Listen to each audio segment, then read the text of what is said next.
It's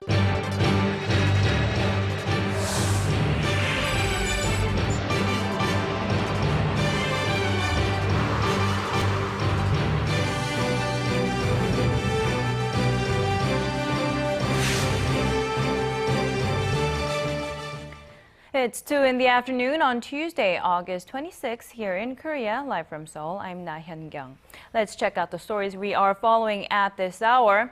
Opposition lawmakers staged a protest outside the presidential office of Cheong Wa Dae, demanding that the ruling party include the bereaved families in negotiations over a bill that would set up the investigation into April's ferry sinking.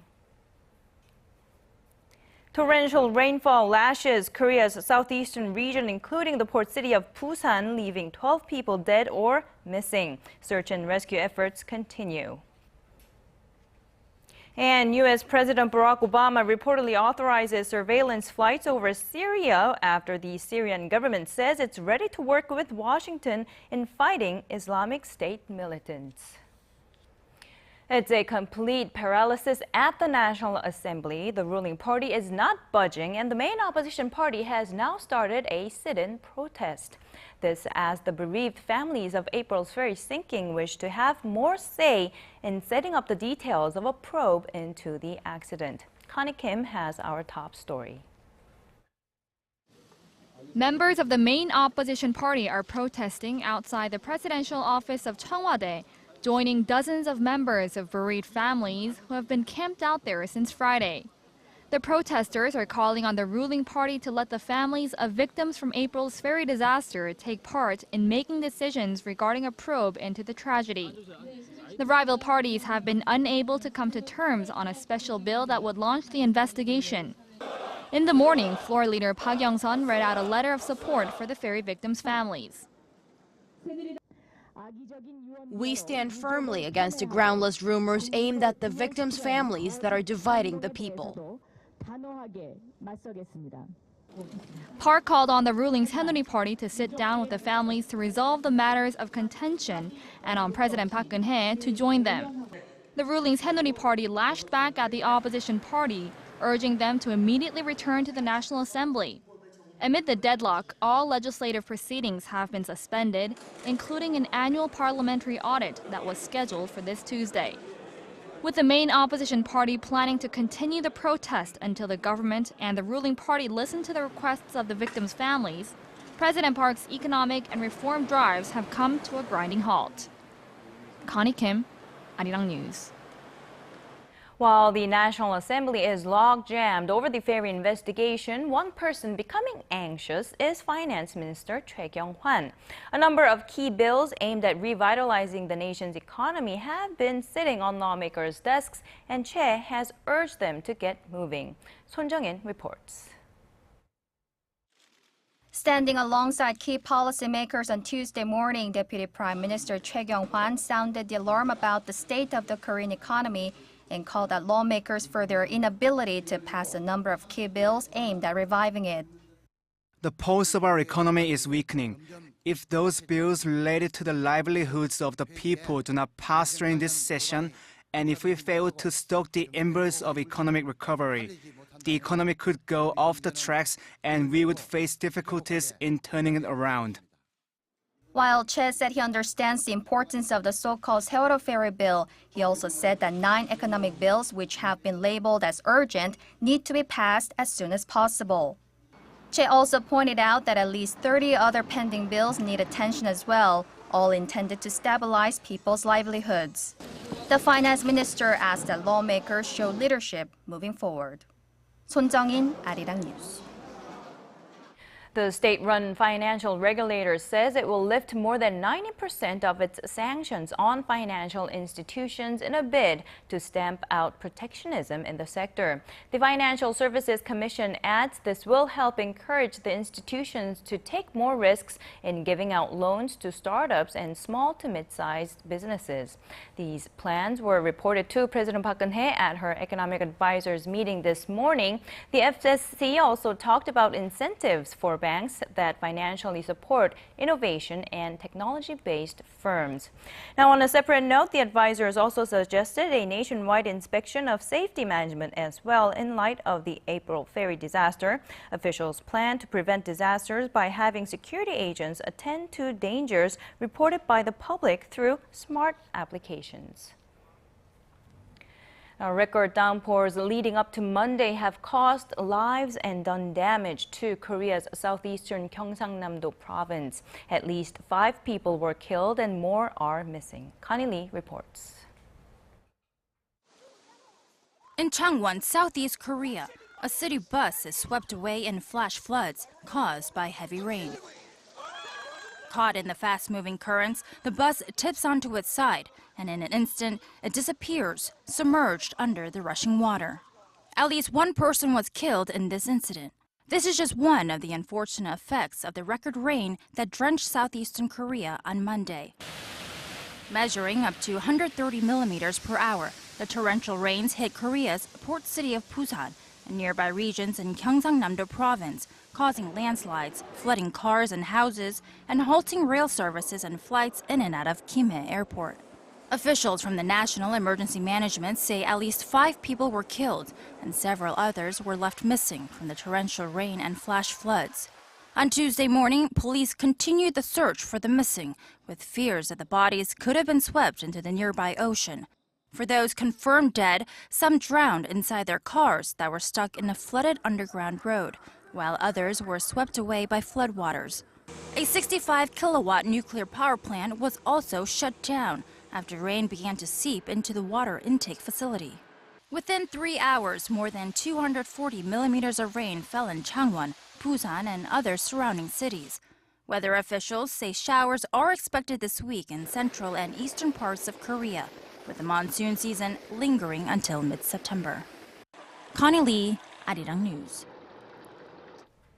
South Korea and the United States are reviewing the feasibility of holding a joint foreign and defense minister meeting in Washington in late October, following an agreement reached during summit talks between the two nations in April. Officials say that should the meeting go ahead, both countries will discuss the timing of the transfer of wartime operational control from Washington to Seoul, as well as their combined operation capability against North Korea.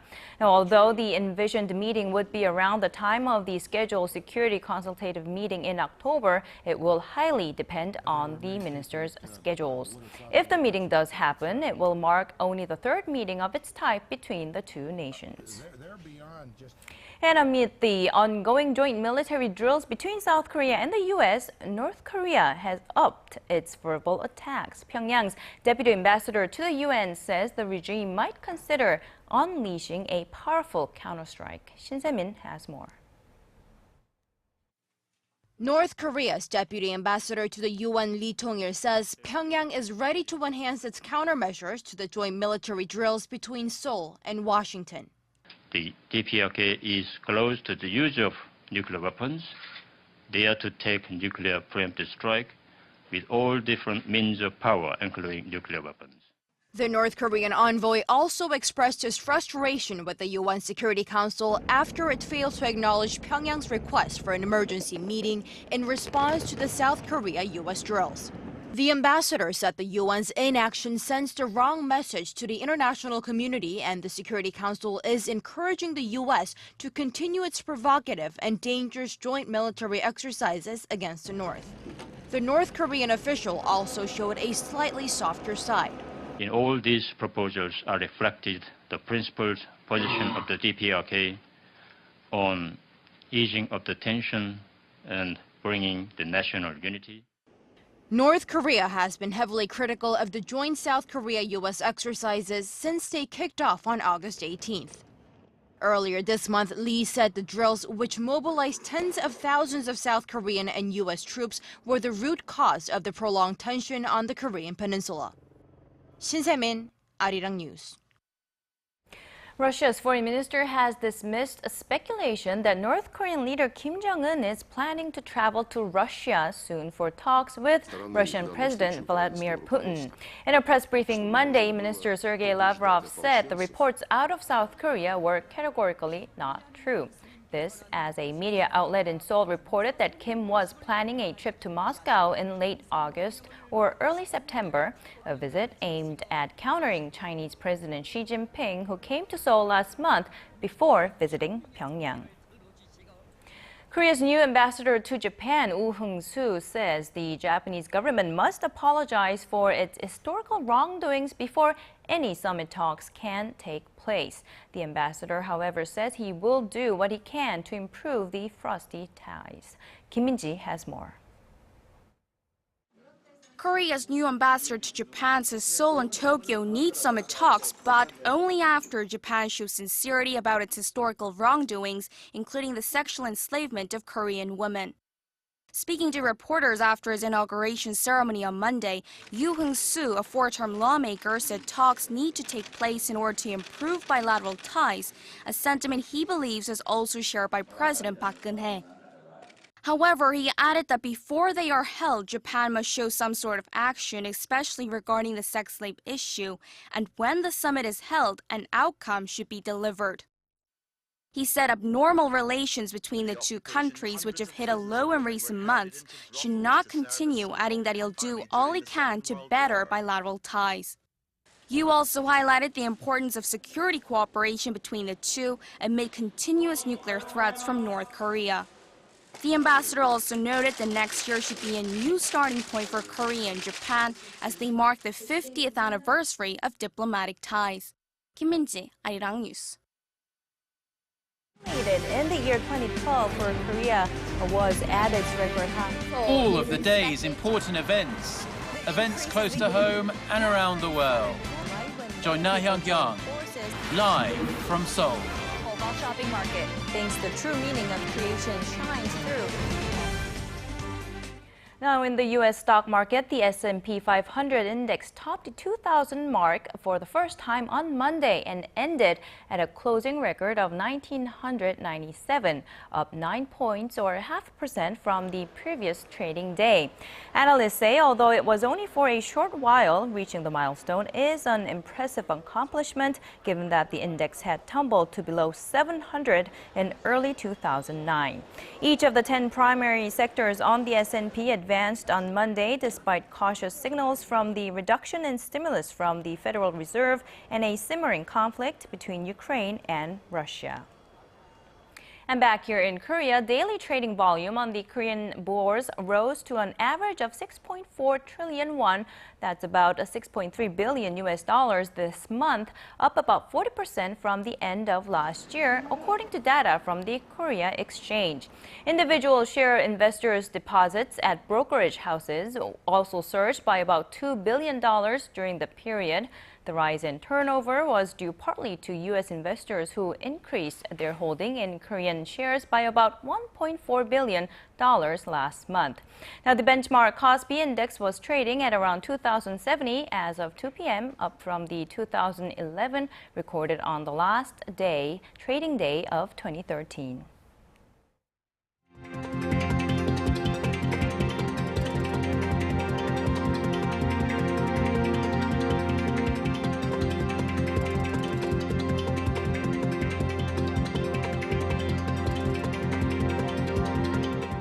And now to some worrying economic news. Almost 1 in every 4 households in Korea is finding it impossible to make ends meet.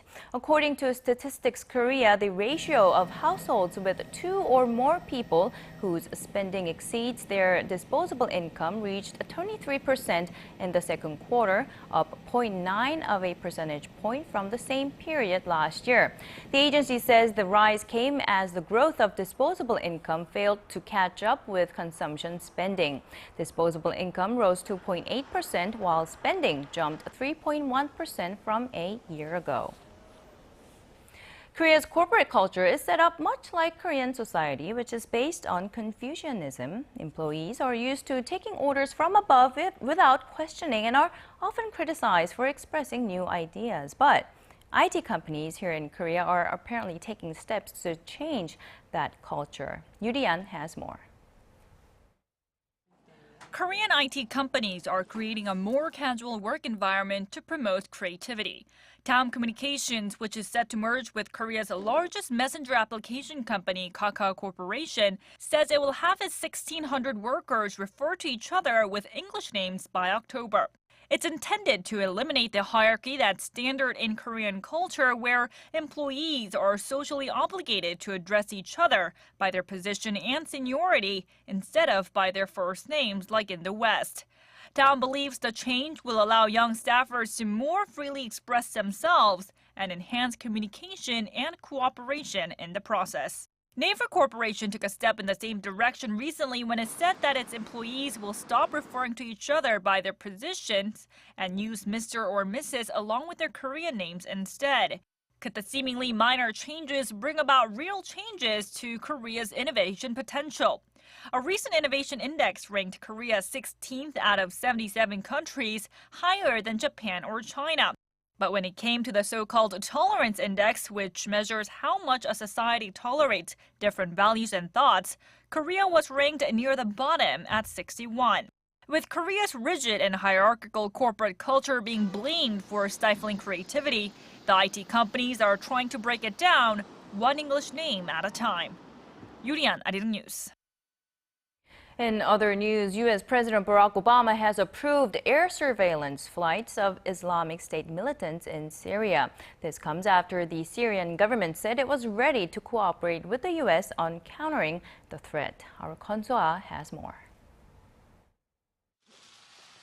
U.S. military action against Islamic State militants in Syria is a possibility in the near future, as President Barack Obama has authorized surveillance flights over militant targets in Syria. A senior U.S. official says Obama made the decision over the weekend, and according to defense officials on Monday, the Pentagon was preparing to dispatch manned and unmanned aircraft, including drones and spy planes. Earlier, Syria's foreign minister said his country welcomes any international help, including from the U.S., in fighting Islamic State militants. We are ready to cooperate and coordinate with regional countries and the international community in fighting terrorism following the resolutions of the Security Council. We welcome everybody. The offer was not unconditional, though. Mualim warned that any U.S. airstrikes must be coordinated with Damascus and that anything else would be considered an aggression. While the surveillance flights are for gathering intelligence on the Islamic State group, they could become precursors for an expansion of airstrikes in Syria, in addition to those that began in Iraq earlier this month. Also on Monday, the UN condemned crimes committed by IS militants in Iraq. Such cold-blooded, systematic and intentional killing of civilians, after singling them out for their religious affiliation, may amount to war crimes and crimes against humanity. The UN said there was substantial evidence of widespread rights violations such as targeted killings, abductions, sexual abuse, slavery, and the besieging of specific communities. Kwon So-ah, Arirang News. And on to the latest on the Ebola outbreak. Congo's health minister says as many as 15 people may have died so far in the country's latest bout with the virus. Ebola had first been identified in Congo in 1976, and this would be the 7th time the country is dealing with an outbreak. The minister said tests have identified a different strain of the virus from the Zaire strain in West Africa, one of a Sudanese strain of Ebola, and another a combination of the two. Now, the minister added the Djura region, where those 15 fatalities were recorded, some 1,200 kilometers from the capital, would be placed under quarantine. Back in Liberia, a doctor who had received the experimental drug ZMapp died late Sunday.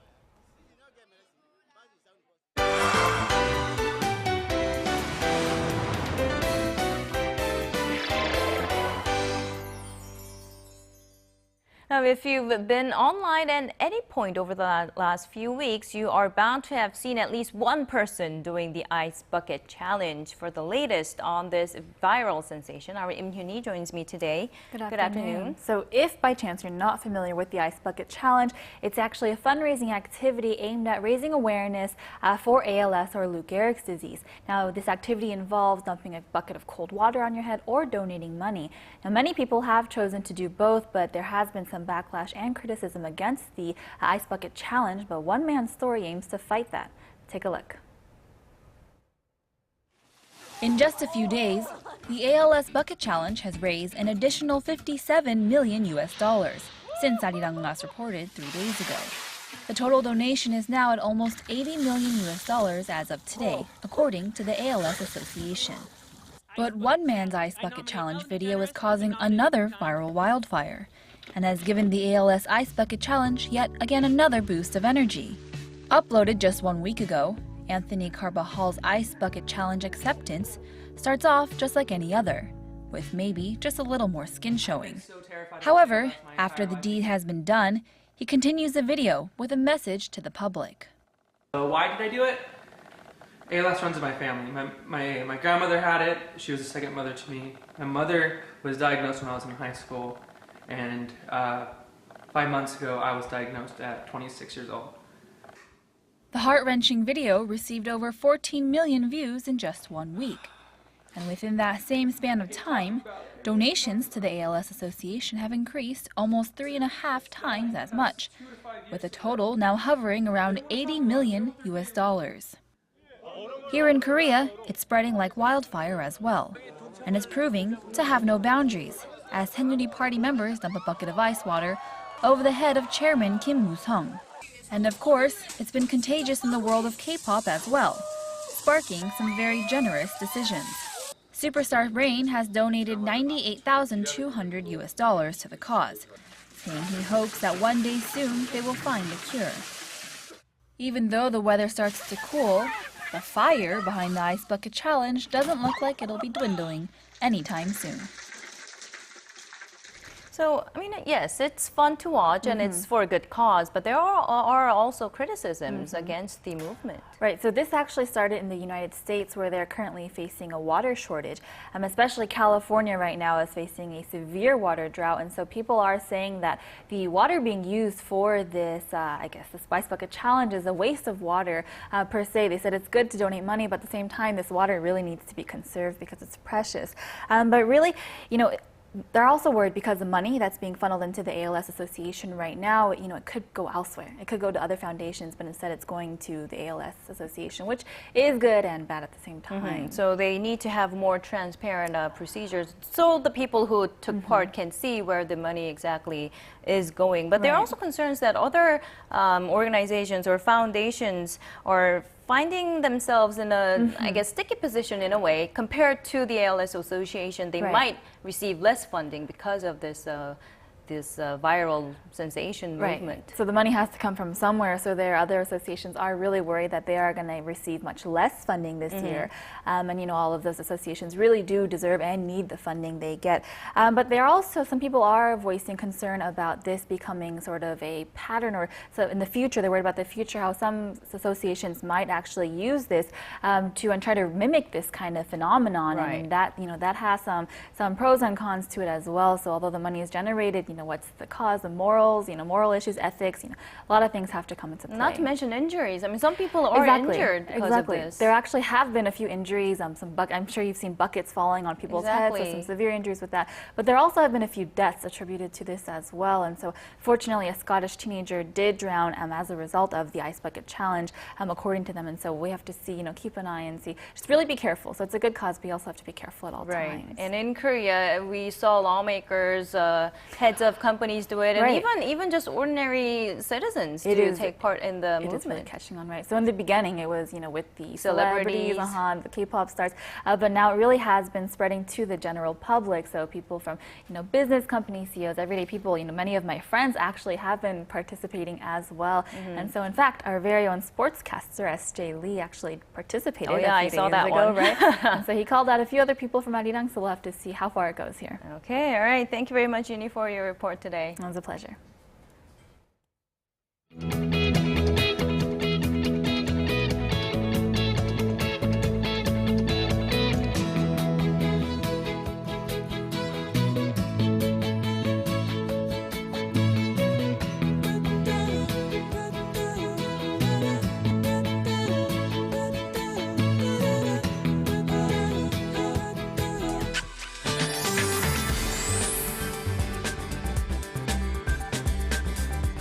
Good afternoon, I'm Michelle Park here with the latest weather forecast. After yesterday's heavy rainfall, more rain is in the forecast today. Currently, it's raining in the east coastal region of Gangwon province. However, the rain clouds will expand and bring down some light showers over some regions, including Seoul, where up to 40 millimeters are expected. And until then, we can expect mostly cloudy skies nationwide with strong sunshine and high UV levels. So make sure to apply sunblock before heading out.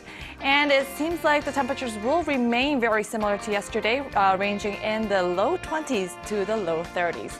Now going over to our temperature readings. Seoul will top out this afternoon at 30 degrees. Meanwhile, the southern cities such as Gwangju and Busan will top to 29 and 27 degrees. Now moving over to other regions, Jeju Island tops over to 28, Dokdo and Mangkungang tops in both at to the low 20s. Well, that's all for now. I'm Michelle Park and back to you, Hyun-kyung. All right, thank you, Michelle, for that. That's all we have for you now. Our next newscast is at 4 p.m. Korea time. I'll see you then.